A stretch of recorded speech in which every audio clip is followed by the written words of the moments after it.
Y ustedes ya habían hecho una revisión, he estado viendo sus tareas, felicitarlos a algunos, sin comentarios otros, ¿no? Entonces, justamente parte de la práctica era aprender la estructura de la lengua, ¿no? Y la formación de la misma, pues la lengua se caracteriza por aparecer más o menos en la semana 4, pero lo hace en forma de 2 protuberancias linguales laterales y una protuberancia medial que ustedes han dibujado, ¿no? Entonces forma un tubérculo impar. Por eso solamente tenemos una lengua, ¿no? Estas 3 protuberancias, vale decir las 2 laterales y la medial, se van a formar a partir del primer arco faríngeo que también hemos estudiado a detalle, ¿no? Una segunda protuberancia medial, la cúpula o eminencia hipobranquial, va a estar formada por el mesodermo del segundo, tercer y parte del cuarto arco faríngeo.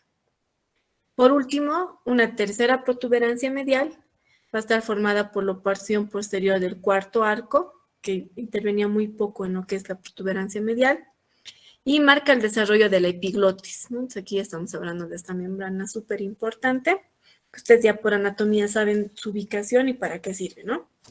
Y detrás de esta protuberancia que más adelante forma la epiglotis, se ubica el orificio laringio, que está flanqueado por las protuberancias aritenoides.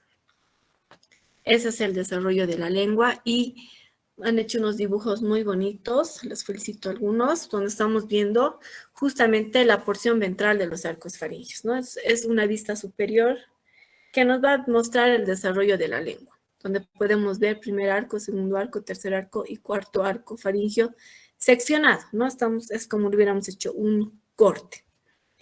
En el primer caso vamos a ver un embrión que está en la 5ª semana de desarrollo y justo lo que les decía, ¿no? Las protuberancias linguales laterales y el tubérculo impar.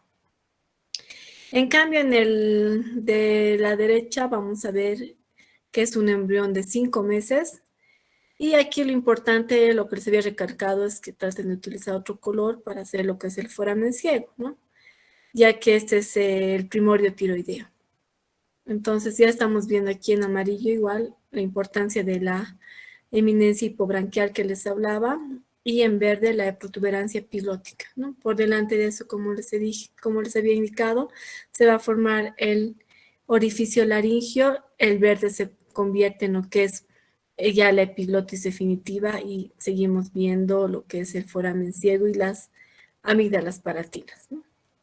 Ya incluso la lengua tiene la estructura que todos conocemos, ¿no? Así que esta era la diferencia, 5 semanas y 5 meses, que ustedes ya han identificado correctamente en su práctica. Al crecer las protuberancias linguales laterales, rebasan, como han visto, el tubérculo impar y terminan juntándose para dar origen a los 2 tercios anteriores o al cuerpo de la lengua en sí. Y como pueden ver, si alguien está con alguien en casa, dígale que saque la lengua. Vamos a ver que está separado por el tercio posterior por un surco en forma de D, que se denomina surco terminal. Ahora, ustedes saben que la lengua justamente es el órgano sensitivo del sentido del gusto y está provisto de papilas, ¿no? Pero también necesita una inervación sensitiva general. Esta inervación sensitiva es de lógica, por eso les digo que es fácil de comprender, porque el cuerpo está inervado por el trigémino y el nervio del primer arco, ¿no? La región de la raíz estará inervada por los nervios glosofaringio y nervio vago y las estructuras nerviosas del tercer y cuarto arco. Entonces, va recorriendo simplemente, ¿no? Primer arco, segundo, tercer y cuarto arco respectivamente, ¿no? Entonces, esta inervación sensorial especial, entre paréntesis les puse gustativa, es para los 2 tercios anteriores de la lengua y va a estar provista por la rama de la cuerda del tímpano del nervio facial, en tanto que el tercio que nos queda, que es el posterior, depende enteramente del glosofaringio. Es que deben saber esta inervación. Ya les había hecho un hincapié de lo que es la relación y la complejidad que tiene respecto de anatomía, ¿no? Ahora vamos a repasar un poquito lo que es la tiroides, ya que de manera subsecuente la tiroides desciende por delante del intestino faríngeo y lo va a hacer como un divertículo bilobulado, ¿no? La típica forma que ya conocemos.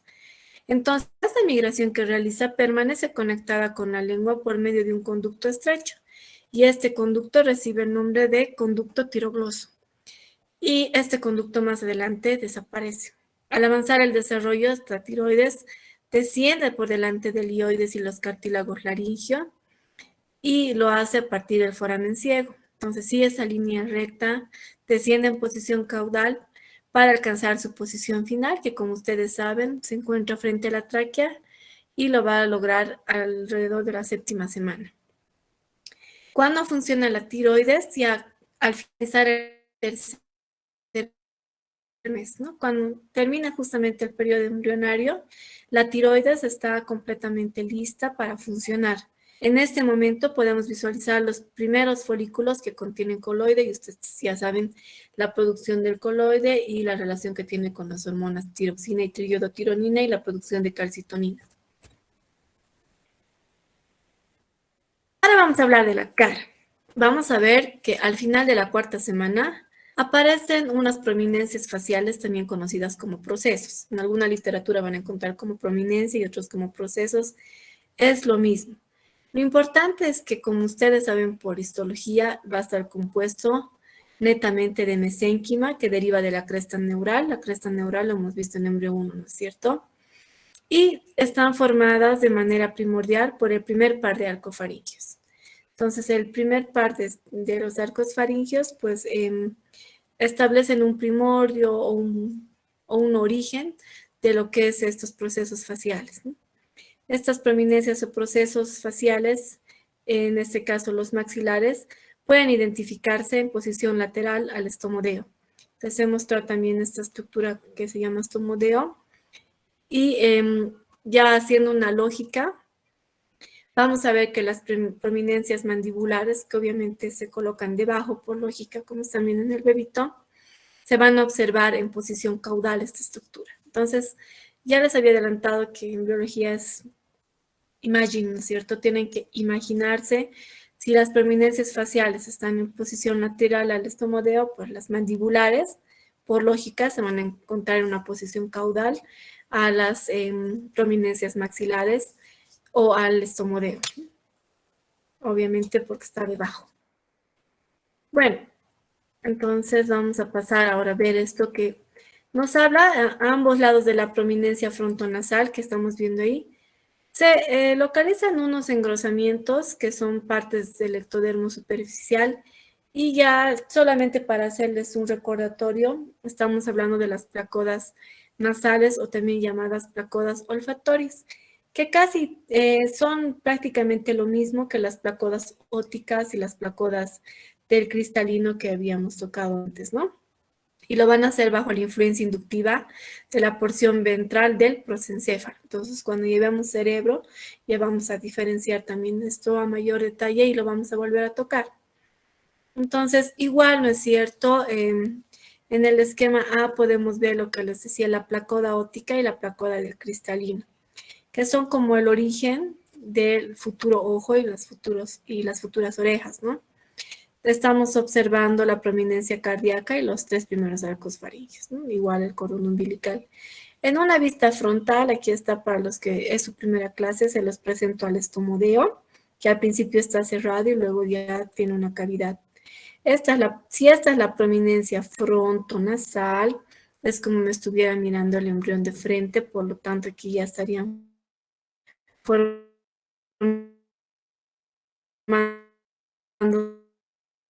una placoda nasal y otra placoda nasal, que igual, ¿no?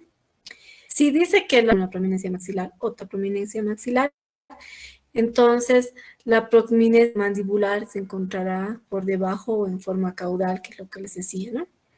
Aquí está, el arco mandibular. Se mantiene la prominencia cardíaca, que es esta de aquí, claro, en mayor volumen, y ya estamos viendo la presencia del segundo y tercer arco faríngeo. Simplemente esta es una vista lateral y esta es una vista frontal o de frente. Bueno, Cuando hablamos de cara, pues tenemos que hacer hincapié en esto que les va a parecer un trabalenguas, pero deben aprender de memoria prácticamente. Porque al inicio estas prominencias maxilares y las nasales laterales van a estar separadas por un surco profundo, que es el surco naso-lagrimal. El ectodermo del piso de este surco va a formar un cordón epitelial parecido a la notocorda por la consistencia sólida que tiene y se desprende del ectodermo suprayacente. Entonces, después de canalizarse, el cordón que les estoy hablando, este cordón epitelial sólido, da origen al conducto nasolagrimal, que ya saben su función también, ¿no? Entonces, el extremo superior de ese conducto nasolagrimal se ensancha y genera lo que es el saco lagrimal. Entonces, ahí se almacenan nuestras lágrimas y en algunos le dan un uso constante, ¿no es cierto? Otros lloran una vez al año, creo, ¿no? Tras el desprendimiento de este cordón, las prominencias maxilares y las nasales laterales se van a fusionar uno con otro. Por eso es que por anatomía vemos que es uno solo, ¿no es cierto?, a cada lado. Y el conducto nasolacrimal se dirige desde este ángulo medial del ojo hasta el meato inferior de la cavidad nasal, anatomía también. Y de esa manera las prominencias maxilares pues tienen que crecer, ¿no es cierto?, para que se formen las famosas cheeks o las mejillas y los maxilares superiores, ¿no? Entonces, espero que hayan cerrado sus ojos para imaginarse todo eso, ¿no? De esa manera crecen estas prominencias o procesos maxilares y constituyen lo que viene a ser las mejillas y los maxilares. Pero ¿cómo se forma la nariz? Porque hasta ahora usted nos ha hablado de las placodas, todo. Por la nariz se va a formar a partir de 5 prominencias. Y esa estructura que a veces no da ni bola, tiene un proceso un poco complicado que trataba de resumir, ¿no? Se forma a partir de 5 procesos faciales o 5 prominencias faciales, es lo mismo. Primero, la prominencia frontonasal, que da origen al puente nasal. Las prominencias nasales mediales, que al fusionarse forman el dorso de la nariz y la punta. Y las prominencias nasales laterales, que forman las alas, es decir, que forman los lados. Y ahí tienen las 5 prominencias o procesos faciales, que los estamos viendo aquí en la figura. Ya vamos a ver el aspecto de la carita, ¿no? En un embrión de 5 semanas y el de al lado este es de 6 semanas. Entonces, como les decía, las prominencias nasales se separan en forma gradual de la prominencia maxilar por aparición de los surcos, ¿no? Entonces, vemos aquí las primeras fosetas nasales, izquierda y derecha, y en naranja, si me siguen, la prominencia maxilar, lo propio al lado derecho, ¿no? Y esta que está caudal, la prominencia mandibular. Se conserva el estomodeo y lo que quiero que observen es el surco nasolagrimal.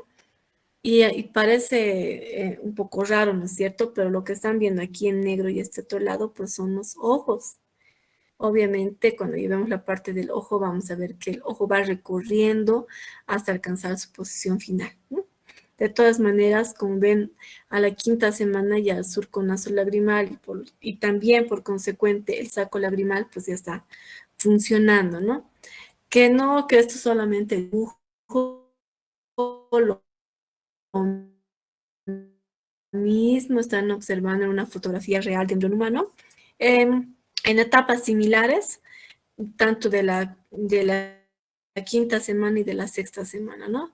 Lo propio, los ojos pueden ver al costado, lo que están viendo aquí, algunos la coda son las prominencias o las fosetas nasales, ¿no? 1, 2. Después vemos la prominencia maxilar, la mandibular, y aquí se observa mejor el segundo arco faríngeo. E incluso en el embrión, que es más o menos a la 6ª semana, ya podemos ver el conducto auditivo externo. ¿Y cuáles serán las estructuras que contribuyen a la formación de la cara? Pues habíamos hablado de procesos o prominencias y las estructuras que se forman, ¿no es cierto? Simplemente por poner un ejemplo, de la prominencia maxilar vamos a ver que se van a formar las mejillas y la porción lateral del labio superior. Del proceso o prominencia nasal lateral, las alas de la nariz, y de la prominencia mandibular, el labio inferior. Así que este cuadrito 17.3 es de importancia. Ahora vamos a hablar de la famosa premaxila que un poquito les adelantaba, que es el segmento intermaxilar, ¿no? Entonces, cuando hablamos de las prominencias nasales mediales, vamos a ver que estas se juntan. Pero no solamente lo hacen en la superficie, como nos han mostrado los gráficos, ¿no? Sino que también tienen una unión a nivel profundo. Y la estructura formada de esta unión o fusión es el segmento intermaxilar o premaxilar, que tiene prácticamente los siguientes componentes, ¿no? El componente labial, que forma el filtrum del labio superior, eso es importantísimo el día de hoy en su práctica. El segundo es el componente del maxilar superior, que contiene los 4 incisivos que conocemos, ¿no es cierto? Y el tercer componente es el componente palatino, que por lógica va a formar el paladar primario triangular. Y este segmento intermaxilar o premaxila guarda cierta continuidad con la porción rostral del tabique nasal que se forma a partir de la prominencia frontal. Entonces hay una relación también directa con la cara y el tabique nasal. Ojo con esto. Aquí estamos viendo este segmento intermaxilar o premaxila en amarillo, ¿no es cierto? En la primera parte vamos a ver también las prominencias maxilares, ¿no? Izquierda y derecha. En el segundo esquema vamos a ver el segmento intermaxilar que da origen a lo que les decía que es el filtrum del labio superior y la porción medial del hueso maxilar con sus 4 incisivos, ¿no? Respectivamente sus incisivos. Para los que no conocen los incisivos, se los presento. Igual, aunque no seamos odontólogos, tenemos que conocer, ¿no? Y el paladar primario o paladar triangular. Entonces, este es el paladar primario. Y esto que están viendo, este arquito, es el filtrum del labio. Importantísimo para la práctica de hoy. Pero usted ha hablado del paladar primario triangular, pues ahora tenemos que hablar del paladar secundario. Si bien, como acabamos de ver, el paladar primario triangular deriva del segmento intermaxilar o premaxilar, el segmento principal del paladar definitivo se junta a partir de 2 evaginaciones o 2 salientes que son similares a las repisas de las prominencias maxilares. O sea, son 2 salientes similares que a veces confunden con las prominencias maxilares, pero son estructuras totalmente diferentes. Estas evaginaciones son las crestas palatinas y van a aparecer en la 6ª semana de desarrollo. Se caracterizan por crecer de forma oblicua y hacia abajo a cada lado de la lengua. No obstante, en la 7ª semana estas crestas palatinas suben para adoptar una posición horizontal por encima de la lengua, entonces en este momento se juntan y se forma lo que es el imaginación nomás, ¿no? Donde está cómo bajan, cómo esa oblicuidad y la dirección hacia abajo, cada lado de la lengua, para tener una posición horizontal, ¿no? Pasan de ser oblicuas a horizontales, se colocan por encima de la lengua para que una vez que se junten formen el paladar secundario. Y ya hemos hablado de paladares, de premaxila y ahora vamos a hablar de las fosas nasales. Porque durante la 6ª semana las fosas nasales, como han visto en el gráfico real, se profundizan en un grado considerable, ¿no? Entonces, si no hay esta profundización, no tendríamos fosas nasales, no tendríamos esos orificios, ¿no? Y lo van a hacer en parte por efecto del crecimiento de las prominencias que están circundantes, obviamente las prominencias nasales, y también por la penetración que va a existir hacia el mesénquima adyacente, ¿no? Entonces, al inicio, la membrana oronasal separa justamente estas fosetas de la cavidad oral primitiva y lo va a hacer por medio de estos orificios recién formados, a los que se denomina coanas primitivas. Entonces, en un corte sagital, por la cámara nasal y el borde inferior de la prominencia nasal medial, vemos en este embrión de 6 semanas que la fosa nasal primitiva está separada de la cavidad oral por una membrana que se denomina oronasal, ¿no? Entonces, eso estamos viendo principalmente en el esquema. La cámara nasal, la membrana oronasal, plomo y la prominencia nasal medial. Esto será la lengua, obviamente, ¿no? Y todo esto, lo que ven en este espacio es la cavidad oral. A la derecha vamos a ver algo similar que en el membrana oronasal, ¿no? Entonces, noten que hay una degradación de esta membrana. En un embrión de 7 semanas que está expresado en el nasal, entonces ya estamos hablando de una conexión estrecha y finalmente, igual si hacemos un corte sagital a la 9ª semana de desarrollo embrionario, vamos a ver que se muestra la separación de las dos cavidades definitivas, ¿no? Lo que es la cavidad nasal y la cavidad oral.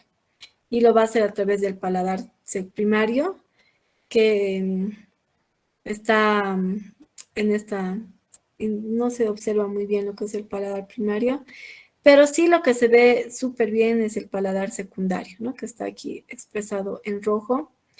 Y de esta manera se forman las dos cavidades definitivas.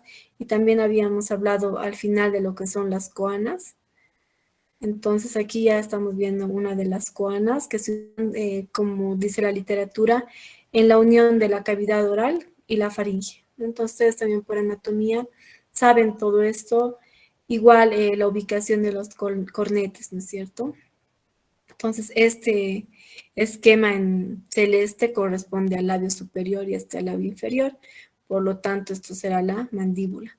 Les había dicho que este paladar secundario oblicuo se horizontaliza y termina dividiendo tal cual, ubicándose por arriba de la lengua a estas dos cavidades, ¿no? A la nasal y a la cavidad oral. Entonces, en ilustrativos, pues, nos muestra también la realidad del desarrollo embrionario, ¿no? Y vamos a tocar también la parte de los dientes, ¿no? No voy a entrar al detalle con la parte estructural porque, bueno, no somos odontólogos, ni tampoco con la regulación exacta porque prefiero ser más objetiva, ¿no? Lo que sí tienen que saber es la formación de los dientes. Bueno, para empezar vamos a decir que la forma de la cara depende no solo de la expansión de los senos paranasales, ¿no? Eso nos dará la diferencia facial a cada uno de nosotros, ¿no? También va a depender del crecimiento de la mandíbula y del maxilar para alojar las piezas dentales. Entonces, no hay un buen desarrollo de la mandíbula y del maxilar superior, pues obviamente vamos a presentar problemas con las piezas dentales. Alguien se preguntará, ¿cómo se originan los dientes? Los dientes tienen un origen en el mesénquima, entre el epitelio oral suprayacente y el mesénquima subyacente que derivan de las células de la cresta neural. Entonces, en embrión, cuando hablamos de la cresta neural, habíamos visto de manera superficial que también tenía participación en la formación de dientes. Ahora vamos a ver que en la 6ª semana de desarrollo, la capa basal de la cubierta epitelial de la cavidad oral forma una estructura en forma de la letra C, la lámina dental, y se va a ubicar a lo largo del maxilar y de la mandíbula. Entonces, esta estructura tiene forma de una C, así tal cual. Y de manera subsecuente esta lámina va a dar origen a la que son, en primera instancia, no son dientes de entrada, ¿no? O sea, son yemas dentales. ¿Y cómo van a estar distribuidas estas yemas dentales, no? Se dividen equitativamente, 10 arriba, 10 abajo. 10 en el maxilar superior y 10 en la mandíbula. Y van a formar los esbozos de los componentes ectodérmicos de las piezas dentales, ¿no?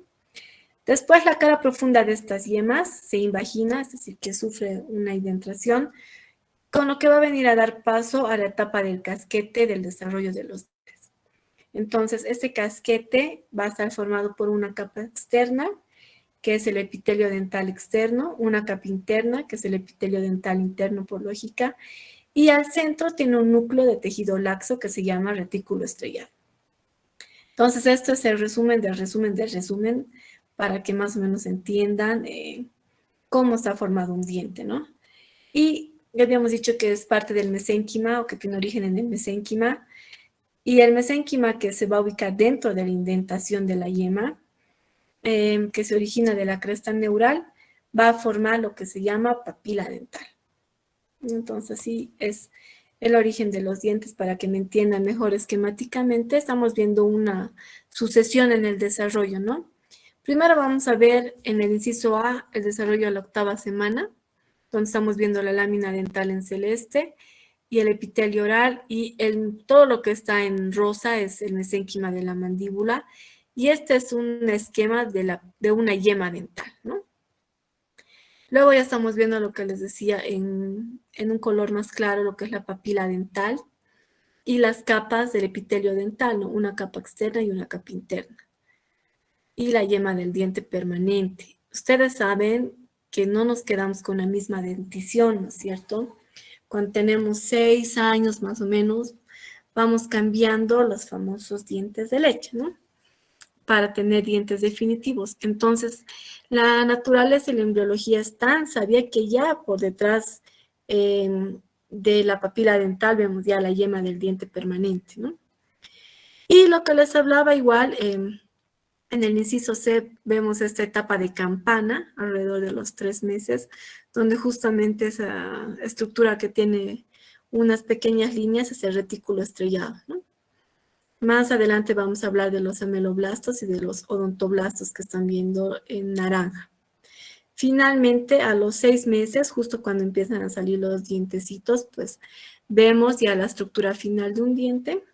Seguimos observando aquí el epitelio oral. Ojo, esto todavía no ha salido, ¿no es cierto? ¿Qué me dice a qué edad exacta salen los primeros dientes y cuáles son los primeros dientes en salir? Puede activar el micrófono, a ver. Voy a hacer una pausa aquí. ¿Quién ha levantado la mano primero? A ver. Vamos a ver quién ha levantado la mano primero. Mauricio. Doctora, buenas noches. Buenas noches, Mauricio. A los 12 meses creo que salen. Salen así de los incisivos primero. ¿A los cuántos? De los 12 meses al año. No, ya me empezaría a preocupar esa guagua. Gracias, Mauricio, por la participación. A ver, luego levantó la mano, si no me equivoco, Lisbeth. Adelante, con tu respuesta, Lisbeth Chura. Doctora, buenas noches. Desde los 4 a los 6 meses. No es exacto, pero tibio. A ver, Pablo, tal vez. No googleen. ¿Pablo? Doc, a los 8 meses, los incisivos. Tibio. Pero está bien, Pablo, respecto a los incisivos, ¿no? Tenemos 4 incisivos, ¿no es cierto? Ya eso creo que todo el mundo sabe, porque si no, ya estamos perdidos. Pero yo quisiera saber cuáles incisivos y en qué mes. Es una pregunta de pediatría, es que no sé. Uy, 6 a 8 años ya. Yo me imagino que esté chimuelo hasta esa edad. ¿Qué pasa? A ver, de lógica, ¿qué estudiante no debe tener muelas hasta esa edad? A ver, André. A los 6 meses, doctora, los incisivos inferiores. Ya, muy bien. ¿A los cuántos meses? A los 6. ¿Estás preguntando o estás afirmando? A los 6 meses. Ya. Sí, más o menos entre los 6 y 7 meses, para ser más exactos, ya tienen la formación de estos primeros dientecitos, ¿no? Que siempre son los incisivos inferiores, pero en alguno que otro paciente he visto primero los superiores, ¿no? Pero muy raro. Creo que la mayoría desarrolla primero los inferiores, ¿no? Entonces, como ven aquí, a los 6 meses, aquí estaba pues su chanchullo. Ni siquiera salí todavía, si ese es el epitelio oral, entonces tiene que romper, ¿no es cierto? Y precisamente estas rupturas, por lo que en esa etapa los niños no quieren saber nada No sé si alguien, no sé si tendrán hijos, pero los que tienen hermanos menores saben que es una edad o un momento en el que hay que medicarlo. No es todo un problema, ¿no? Los pobrecitos sufren, hay que usar medicación, pero en un promedio más o menos a los 7 meses, en promedio, ¿no? Por pediatría sabemos eso, pero las respuestas que han dado iguales son válidas, ¿no? Entre los 6, máximo 8 meses. Pero ya que me hablen de años, realmente me asustan. Bueno, seguimos. Las células mesenquimatosas que han visto en el exterior del diente, que se encuentran en contacto con la parte de la dentina de la raíz, se diferencian en cementoblastos, ¿no? Y fuera de la capa de cemento, ustedes saben que el diente así a grandes rasgos tiene sus capas, ¿no es cierto? Y una de esas justamente es el cemento. Fuera de esta capa de cemento, el mesénquima da origen al ligamento periodontal, que es el encargado de sostener al diente en posición y va a actuar como un amortiguador también, ¿no? Entonces, cuando el ligamento periodontal, por ejemplo, se afecta en ciertas patologías que también, más allá de la parte dental, a veces nos toca ver, pues esto hace que el diente, por ejemplo, se mueva, ¿no? Y la erupción de los dientes deciduales, o también llamados dientes de leche, como les preguntaba, va a estar entre los 6 y 24 meses tras el nacimiento, pero con un promedio de 7 a 8 meses.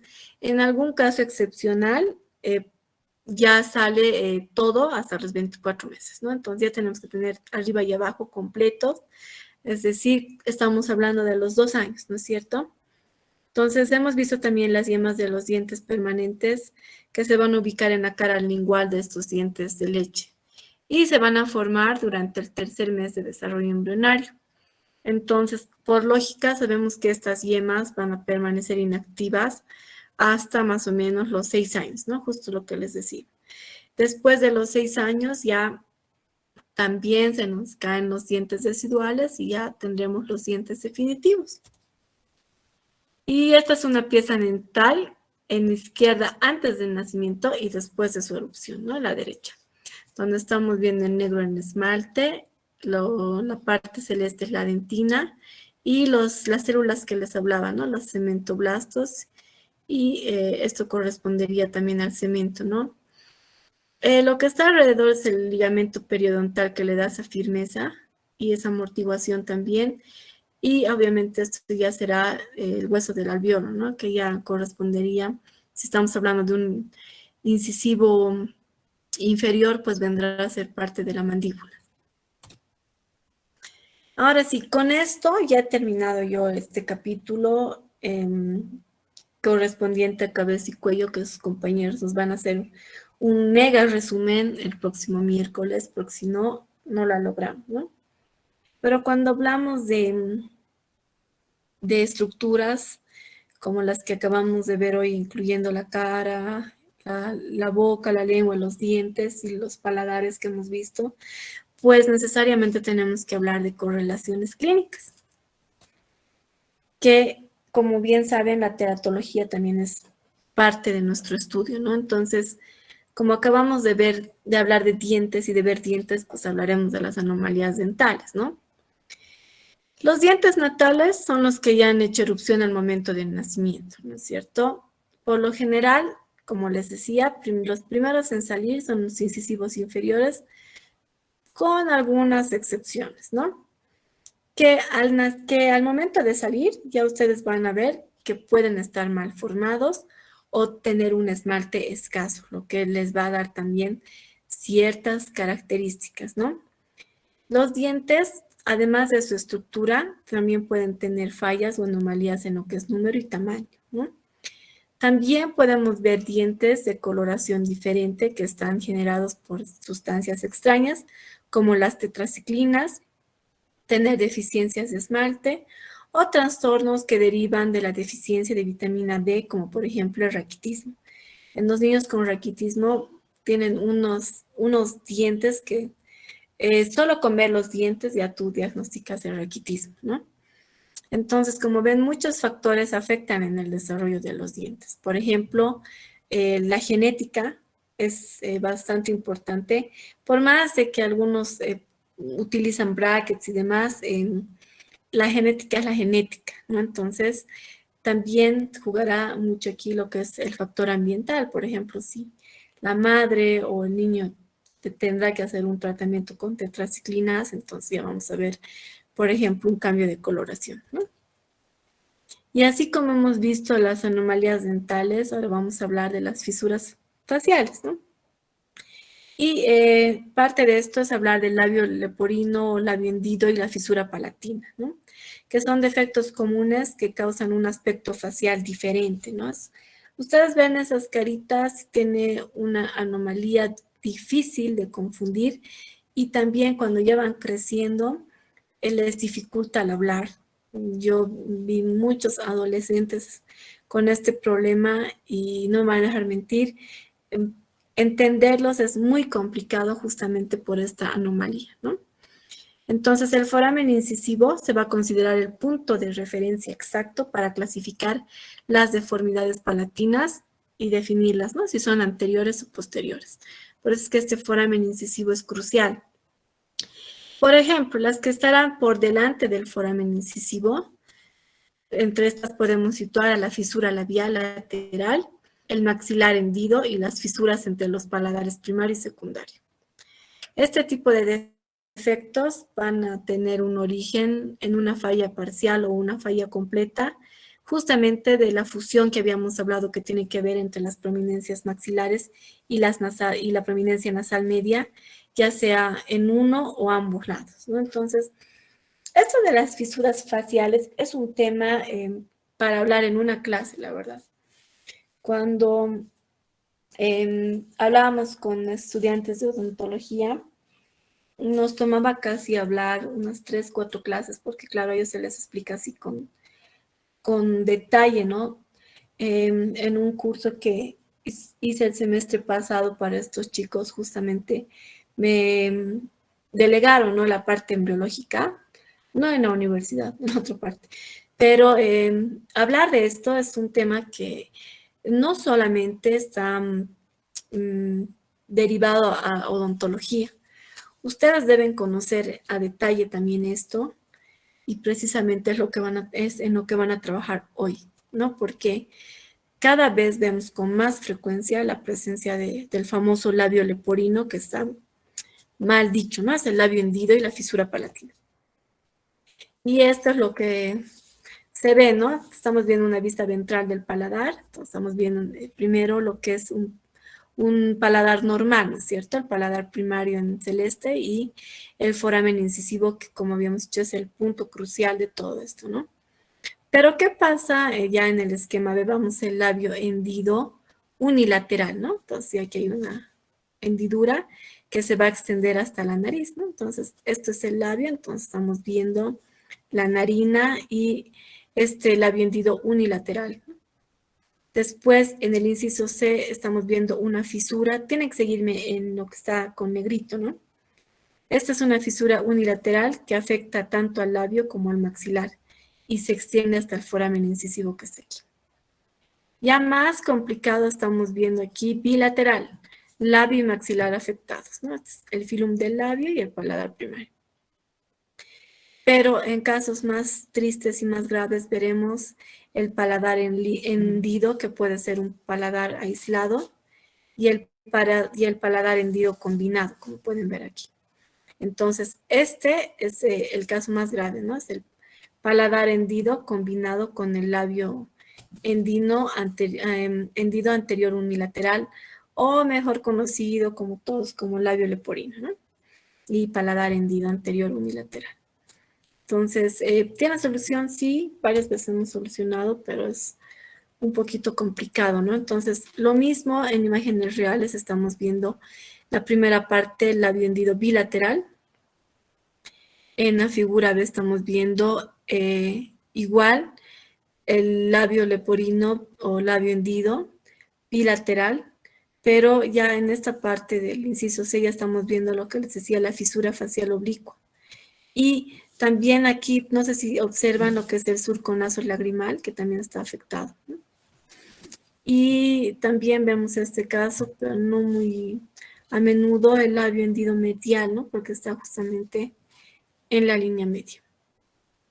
Entonces eso es, quisiera que comparen, ¿no? Uno con otro los casos que hay y cómo se ve, ¿no? La carita, como les digo, de estos niños es bien característica. Si ustedes, como también saben, se asocia a otro tipo de síndromes y de enfermedades congénitas. ¿Y cuáles también serán estas anomalías que también están relacionadas con la formación de la carita y de las fisuras faciales, ¿no? El síndrome de Van Der Wood, que es el más frecuente en relación con la fisura labial, que puede presentar o no paladar hendido y tiene sí o sí un patrón hereditario autosómico dominante y se va a deber específicamente a mutaciones del gen del factor 6 de regulación del interferón, que es más conocido en inglés como el Interferon Regulatory Factor 6 o el IRF6, que se expresa en el borde medial, es decir, en ese borde donde debería haber fusión de las crestas palatinas. Pero en el síndrome de Van Der Wood vamos a ver justamente esta fisura labial, que en ocasiones se presenta con paladar hendido y en otras no. Pero ¿qué es aquí lo relevante? Es que necesariamente es una enfermedad hereditaria de patrón autosómico dominante. Y que sí o sí está en relación con la mutación en este Interferon Regulatory Factor 6, que interviene justamente en este síndrome, que es uno de los más frecuentes, ¿no? Justo lo que les decía, se asocia, ¿no es cierto?, a otros síndromes y enfermedades. Y es interesante porque haciendo un estudio, el 88% de todos los recién nacidos vivos afectados presentan justamente un hundimiento en el labio inferior y un 64% de estos individuos se trata prácticamente de esta única anomalía, o sea, solamente van a presentar este hundimiento del labio inferior. Nada más, ¿no? Ninguna otra anomalía más. También vamos a hablar de las fisuras faciales oblicuas, que están en relación directa con la prominencia del maxilar y la incapacidad del mismo para fusionarse o juntarse con la prominencia nasal lateral que les mostraba. Entonces, al existir esta falla en la prominencia maxilar para juntarse con la prominencia nasal lateral, a lo largo del surco nasolagrimal, entonces surge una fisura facial oblicua, ¿no? Y finalmente la fisura labial medial, que como su nombre lo dice está en la línea media, muy poco frecuente, especialmente en nuestro medio, y es causada por una fusión incompleta de las dos prominencias nasales mediales en la línea media. Entonces no hay una fusión, pero a medias, ¿no? Y eso es el origen de la fisura labial medial. Y ya yéndonos un poquito más a nuestro librito que es el Lachman, pues vamos a ver esta vista frontal, ¿no? Donde vemos la prominencia nasal lateral, el ojo, la prominencia maxilar y la prominencia nasal medial. Lo que le da este aspecto característico y más aún aquí donde vemos un probóscide y una sinoftalmia, ¿no? Entonces, hay estos casos donde, por ejemplo, no nacen sin naricita, ¿no? Entonces hay la sinoftalmia. Y por eso decimos que los neonatos con hendiduras en la línea media, además de presentar esta anomalía que se ve a grandes rasgos, tienen disfunción cognitiva. Y como esto tiene una relación estrecha con la cresta neural, pues también malformaciones cerebrales, entre otros grados diversos de pérdida de estructuras de la línea media, como estamos viendo en el último gráfico, ¿no? La pérdida de tejido de la línea media puede ser extenso de tal manera de que se fusionen los ventrículos laterales y de como resultado lo que conocemos como holoprosencefalia, que es como el junte de todo, ¿no es cierto? Donde no era de todo. ¿Listo? Con eso he terminado, ya tienen hoy día su práctica para hacer. Tenemos todavía un par de minutos para aclarar dudas y de lo contrario pueden disponer. Voy a traer mi horario un segundo, por favor. Hoy tenemos clase hasta tarde, entonces tenemos hasta las 22:15 donde ustedes van a poder también completar sus actividades, ¿no es cierto? Entonces,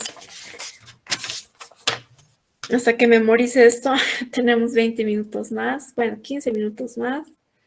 Y 20:45, más tardar 20:55, como siempre les doy un pequeño chance. 20:55 yo estoy ya explicando la práctica. Entonces, por favor, tomen sus previsiones. Una vez más, voy a volver a explicar como dicen con chubis, ¿no es cierto? Para que puedan también identificar la práctica, cómo se hace y todo aquello, especialmente los estudiantes nuevos, ¿no? En ese sentido, no sé si pueden levantar la mano, de quiénes es su primera clase, porque ya me estarían debiendo una práctica. Qué bien. Ay, pensé que no había notas. Erika, ¿eres nueva? Erika Sí, Pilar, doctora. que, bueno, nueva no es, pero en embrio, sí, ¿no es cierto? Es tu Sí, primera clase. Sí, ya sí. nos conocíamos antes, ¿no? Está bien, Erika. Ya sabes, pero no me preocupo porque ya sabes la forma de trabajo de las prácticas, ¿no? Entonces, estamos igual trabajando de esa misma manera, Erika. De todas maneras, lo voy a volver a explicar en el segundo bloque. Por fines didácticos, yo para explicarles así bonito, he dividido este capítulo en dos, porque considero importante, ¿no? Esto de la formación de la cara, sobre todo, y de las fisuras faciales y palatinas, pues es algo que yo personalmente veo día por medio en los niños, ¿no? Entonces,